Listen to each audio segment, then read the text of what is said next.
लोगों से निवेदन है जरा शांति बनाए रखें। तिलक राज जी का बहुत बहुत स्वागत। मेन तो हमारे लोग शांत रहे।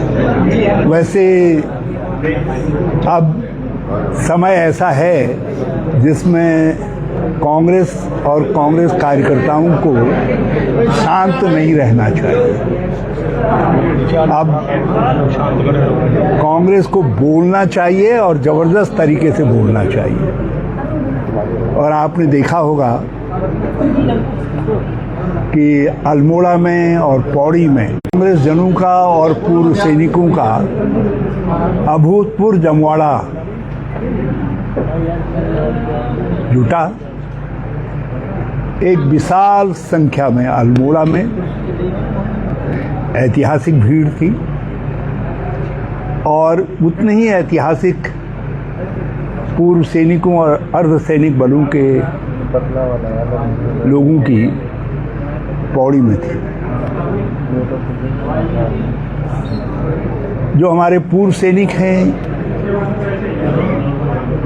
वो लंबे समय से वन रैंक वन पेंशन की विसंगति के खिलाफ आवाज उठा रहे हैं, उसके लिए लड़ रहे हैं।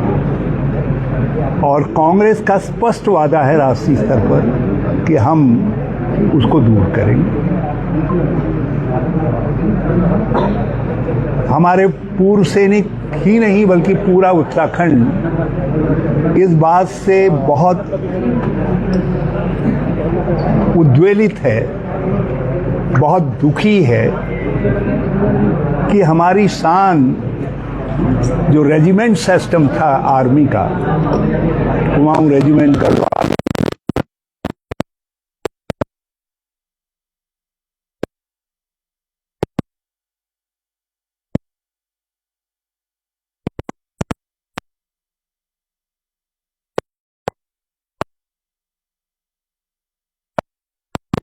पीढ़ी आज की है, उस पीढ़ी के बाद लगा करके पूर्व सैनिक सड़कों पर हमको दिखाई देते हैं वर्दी पहने हुए, और जो गर्व के साथ कहते हैं कि आई एम, चाहे वो मद्रास का रहने वाला हो, I am Punjab, I am Kumaon, I am Garhwal, और जिससे एक राष्ट्रीय इंटीग्रेशन, नेशनल इंटीग्रेशन की भावना जाती थी, वो भावना अतीत की बात हो जाएगी। तो हमारे नेता ने, मैं राहुल जी को बहुत बहुत धन्यवाद देना चाहता हूँ। उन्होंने अपने संबोधन में इस बात को स्पष्ट तौर पर कह दिया कि कांग्रेस आएगी तो अग्निवीर योजना समाप्त होगी और पूर्वज जो रेजिमेंट सिस्टम है वो आर्मी में भर्ती का वो यथावत जारी रहे, उसको हम पुनर्स्थापित करने का काम करेंगे। हमारे जो पैरामिलिट्री के फोर्सेस हैं उनका दायित्व तो बहुत बढ़ गया है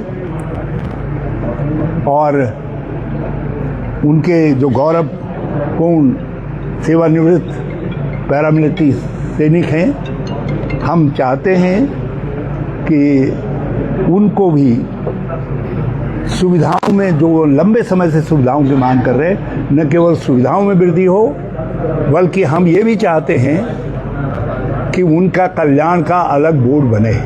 और मैं आप सबको बताते चलूं, 2015 में कांग्रेस की उस समय की सरकार ने अर्ध सैनिक कल्याण बोर्ड का गठन किया था और उसके चेयरमैन एक अर्ध सैनिक कमांडेंट जो है डीआईजी नेगी जी थे। तो कांग्रेस उस दिशा में, उनकी उस मांग की दिशा में कदम उठा चुकी है और आगे भी हम प्रतिबद्ध हैं। और राहुल जी ने अल्मोड़ा में संबोधित करते हुए कहा है कि मैं फिर आऊँगा, आपसे आपके विकास के मुद्दों पर चर्चा करूँगा। और मैं तो आज यहाँ आपके माध्यम से कांग्रेस जनों से अपील करने जा रहा था कि जो अल्मोड़ा स्पिरिट है, जो अल्मोड़ा भावना है, उसको हमको गांव-गांव तक पहुंचाना है। और मुझे बेहद खुशी है आज जिस तरीके से कांग्रेस जनों का उत्साहपूर्ण जमवाड़ा जो है इस प्रेस कॉन्फ्रेंस में दिखाई दे रहा है।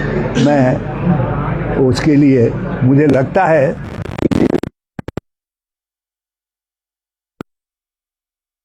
रुद्रपुर चल रहा है, उधम सिंह नगर चल रहा है, यहाँ के कांग्रेस कार्यकर्ता चल रहे हैं। उसके लिए मैं अपने सब कार्यकर्ता साथियों को भी और नेतागणों को भी, चाहे बेहर साहब हों, खेड़ा साहब हों, चाहे हमारे नवागंतुक जो है राजकुमार जी हों, या हमारी दोनों महिला अध्यक्षा हों, मैं और हमारे नेतागण हैं, ये लोग हों, हरभजन भाई से लेकर के मनोरमा जी और सब कांग्रेस जन, शर्मा जी हैं, शुक्ला जी हैं, सब लोग हैं।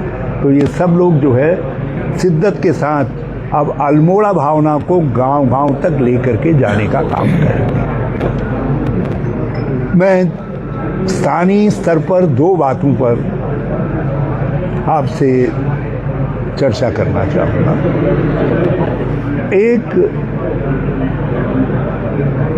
2014 से 2016 तक हमने भूमि सुधारों की दिशा में कुछ बड़े बड़े कदम उठाए थे। कांग्रेस के समय में नजूल भूमि के मामले को लेकर के तिलकराज कमेटी बनी थी। इनकी संस्तुति पर हमने कन्वर्जन एक मामूली नाम मात्र का शुल्क रख करके हमने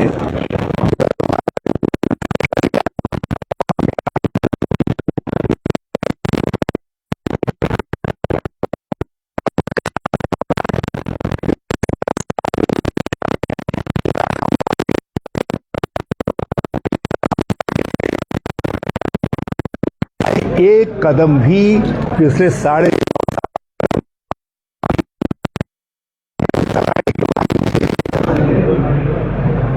क्योंकि ज़्यादा नजूल का मामला इसी क्षेत्र में है, मैं अपील करना चाहूँगा कि ज़रा इनको डराइए तो सही।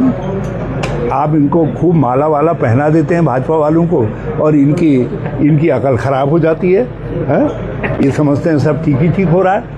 तो ज़रा इनको ये तो बताइए सब ठीक नहीं है, इसको लागू करो। और वैसे भी सरकार के फैसले होते हैं। सरकार चेहरे के साथ नहीं बदलती है। सरकार निरंतरता, संविधान निरंतरता प्रदान करता है। एक इलेक्टेड गवर्नमेंट का फैसला आप उस फैसले को लागू नहीं करते हैं तो ये संविधान के प्रति अपराध है, और भूमि के मामले में संविधान के प्रति अपराध किया है। उसी तरीके से वर्ग 4 और दूसरे वर्गों की जो जमीनें हैं, हमने एक बड़ा फैसला किया कि जिसकी जोत के साथ यदि कोई वर्ग 4 का कुछ हिस्सा है तो हमने कहा उसके नाम पर वो कर दिया जाएगा। आज भी फाइलें पेंडिंग कर दिया जाएगा। सैकड़ों लोगों के हो गए। हमारी सरकार की विदाई के बाद सैकड़ों फाइलें जो इस सरकार में पेंडिंग पड़ी हुई हैं, वो चीख करके कह रहे हैं कि भाजपा के लोगों, तुमने किसानों के साथ बड़ा अन्याय किया है। और हमने ये कदम किसानों की मांग पर उठाया था। और आप सब जानते हैं कि सितारगंज से लेकर के दूसरी जगह हमने अपने बंगाली समुदाय और दूसरे समुदाय के भाई, उनकी ज़मीनों के, उनके मालिकाना हक के लिए जो कदम उठाया था वो ऐतिहासिक कदम था। बल्कि जिस वादे के साथ लोग सत्ता में आए वो तो अपने वादे को भूल गए, लेकिन हमारी सरकार ने तत्कालीन 2014 से 2016 तक, मार्च 2017 तक की जो कांग्रेस की सरकार थी, उसने उन मामलों को हल किया। और हमने अलग अलग तरीके के जो वर्गीकृत तराई और भावर के क्षेत्र में ज़मीनें थी, उन सभी ज़मीनों के मामले में हमने मालिकाना हक देने का फैसला किया, जिसमें वर्ग 4 से वर्ग 3, वर्ग 4, वर्ग 10, खौ, 16 खौ, क्या क्या वर्ग थे, और उन सब वर्गों को हमने नियमित किया। इंदिरा ग्राम, नेहरू ग्राम, गांधी ग्राम, जो हमारे दलित वर्ग के, कमज़ोर वर्ग के भाई बसे हुए थे, हमने उन सबको भी, जिन छोटे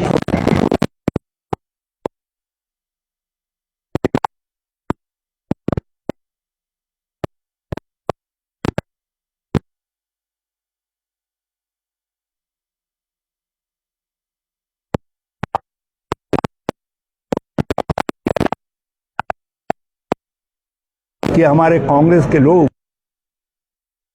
मुद्दा बना करके इसको दबाव पैदा करने का काम राज्य से बेहतर इस काम में कोई दूसरा सैनिक नहीं हो सकता है। ये दबाव हमको जबरदस्त तरीके से पैदा करना चाहिए इस मुद्दे पर। दूसरी बात जिस पर मैं आप सबसे दो शब्द कहना चाहता हूं, भारतीय जनता पार्टी के नेतागणों ने जिस तरीके से विधानसभा में बंगाली भाइयों का अपमान किया, जिस तरीके से उनको संबोधित किया, वो बहुत चिंताजनक है, लज्जाजनक है। हम उसकी आज भी निंदा करते हैं इस तरीके के व्यवहार। एक कांग्रेस की सरकार थी, सक्सेसिव प्राइम मिनिस्टर्स ने आमंत्रित करके इस तराई में लोगों को बसाया और आज की खुशहाल तराई को बनाने का काम किया।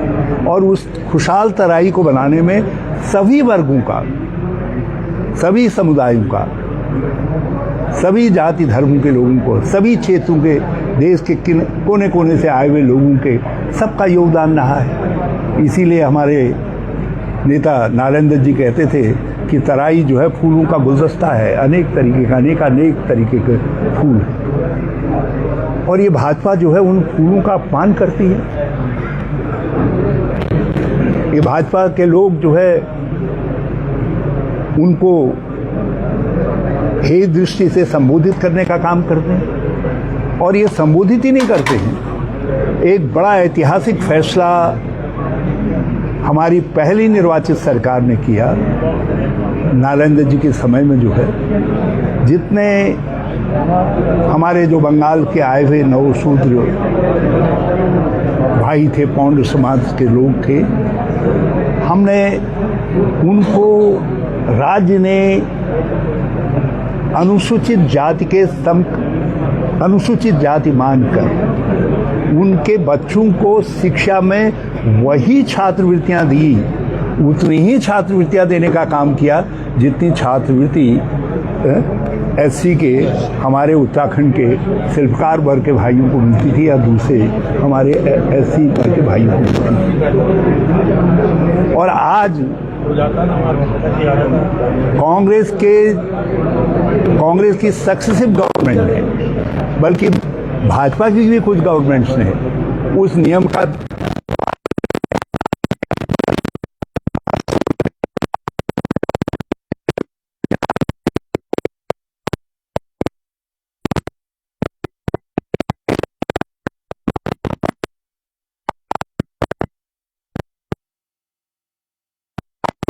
काम किया, उसको इन्होंने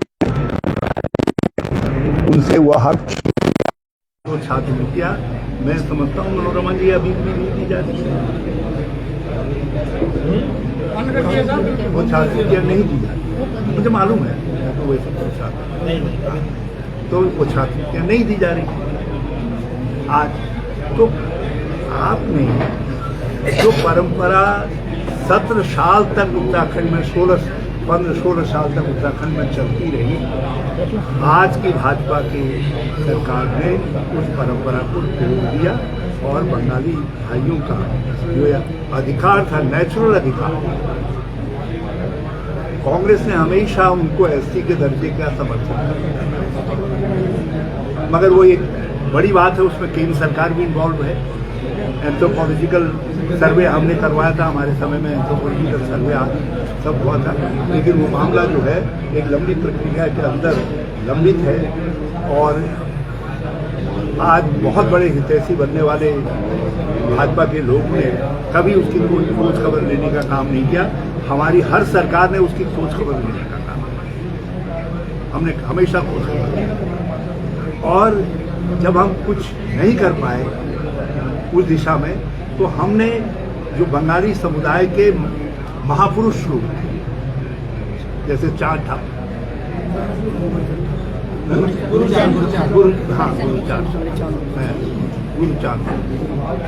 गुरुचांद ठाकुर, उनके नाम पर बंगाली समुदाय के प्रतिभावान लड़के लड़कियों के उच्च शिक्षा के लिए हमने एक कोर्स बनाने का काम किया और शुरुआती वर्ष में हमने 1 करोड़ रुपया रखा।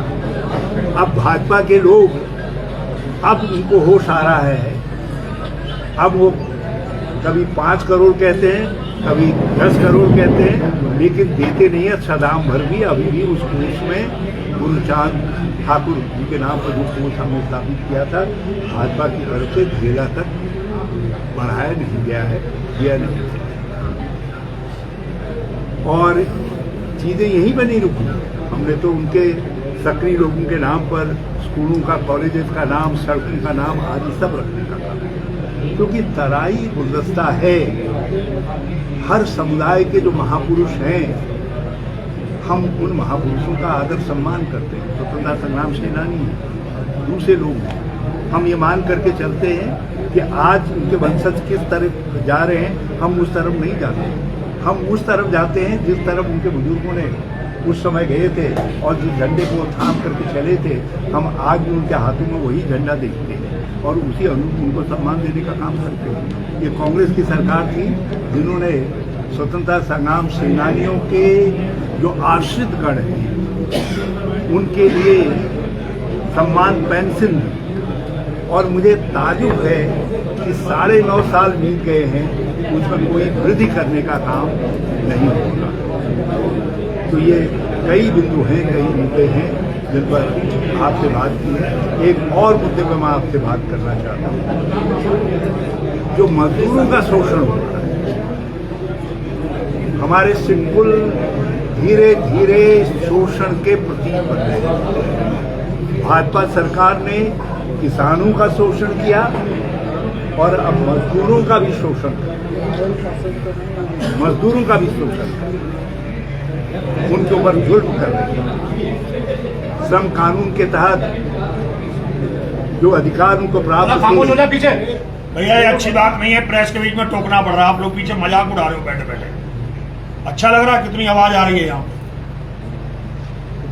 बोले जा रहे हैं, बोले। उनको हमने, जो हमारे सहयोगी थे, हम कांग्रेस के समय में हमने श्रमिकों के अधिकारों का और किसानों के अधिकारों का हमेशा सम्मान किया। इन्होंने किसानों को भी कुचला और अब ये श्रमिकों को भी कुचल रहे हैं, उनको भी दबाव में ले रहे हैं। कांग्रेस उनके लिए लड़ेगी, उनके लिए आवाज़ बुलंद करेगी। मैं यही बात आपके सामने कहना चाहता था और मैं समझता हूँ कि नजूल के विषय में यदि थोड़ा 2 लाइन यदि लग्गाज जी कहें तो अच्छा लगेगा मुझे। देखिए, जब माननीय रावत जी मुख्यमंत्री थे, उसमें नजूल को लेकर एक लंबे समय से रुकावट आई हुई थी। तो आपके द्वारा फ्री होल्ड की योजना, पट्टे मिले, उसका एक ड्राफ्ट तैयार कराया गया था। उसके लिए कमेटी बनाई गई थी, मुझे भी सदस्य के रूप में शामिल किया गया और उस कमेटी की रिपोर्ट तैयार हुई, जिसमें हमने जो रेजिडेंशियल क्षेत्र हैं रुद्रपुर के, उनको 50 वर्ग मीटर के जो एससी के लोग हैं उनको फ्री पट्टा दिया जाएगा। उससे ज्यादा के 100 फुट, 75 फुट वर्ग मीटर वालों को अलग अलग तरीके से उसका वर्गीकरण किया गया। और साथ साथ उसी क्षेत्र में जो कमर्शियल हैं, जैसे ट्रांजिट के और बस्तियां जहाँ पर कमर्शियल दुकानें बन चुकी हैं, उसका भी कमर्शियल का साथ साथ रेट निर्धारित किया गया कि किसी को ये दिक्कत ना आए, किसी की दुकान मकान ना टूटे। पर जैसे ही सरकार हमारी गई, उस नीति को इन्होंने पलट दिया, रोक दिया।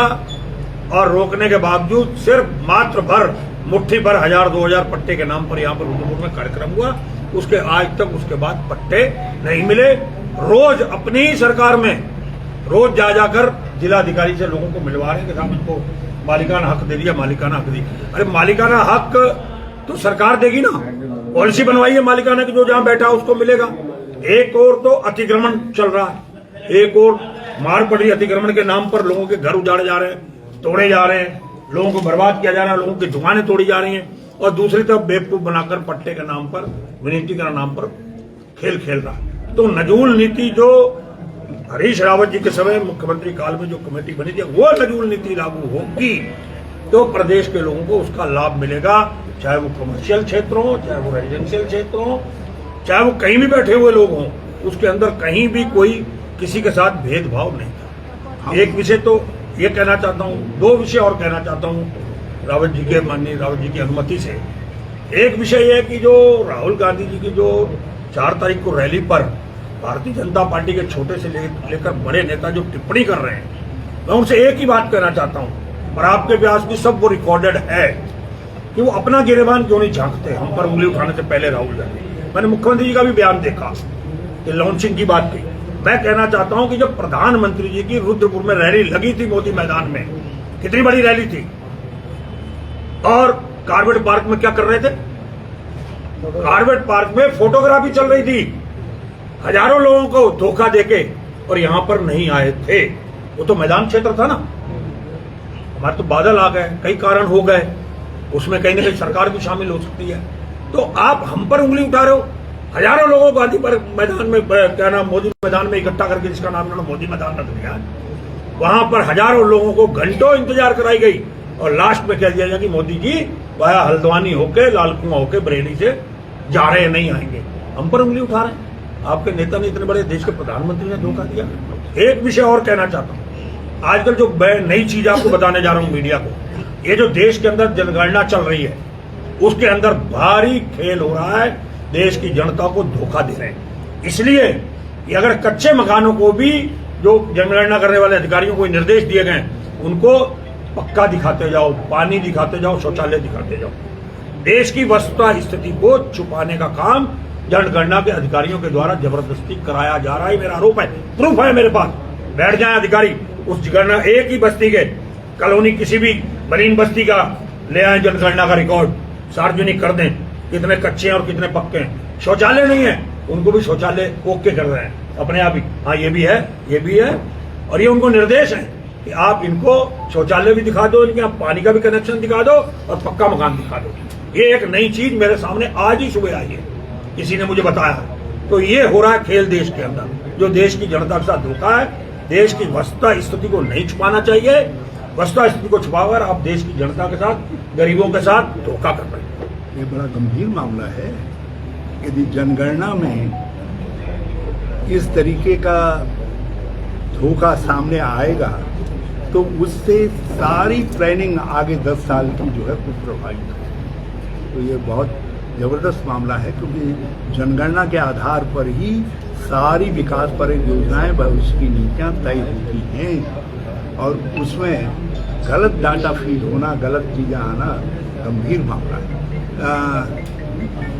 एक बात जो जाते जाते आपसे कहना चाहता हूँ, मैं भी शिव भक्त हूँ, और इंदिरा जी भी परम शिव भक्त थी, और त्रिशूल में हमको हमेशा शिव दिखाई देते, हम शिव के दर्शन करते हैं।